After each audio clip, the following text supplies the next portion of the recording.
Now, one of the most important metrics used to assess how highly indebted a government is the national debt relative to GDP. So it's the size of government debt relative to the size of the country's economy.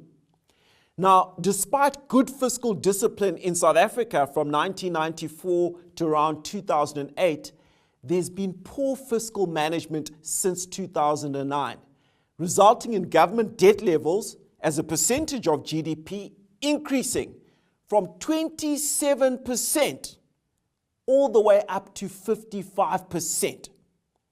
In Nigeria, government debt levels as a percentage of GDP are sitting at around 20%. In Kenya, debt levels as a percentage of GDP are sitting at around 58%. Now, you need to keep one thing in mind when looking at this ratio. A much bigger proportion of African economies are informal. Now, because we've got a large informal economy, it's very, very difficult for African governments to collect tax from the informal sector. And it effectively collects a lot less tax revenues from the informal sector than the formal sector.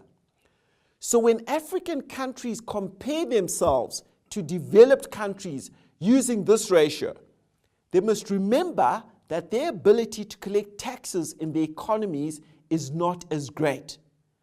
Ideally, the debt levels of African countries as a percentage of GDP should be much lower than developed market levels.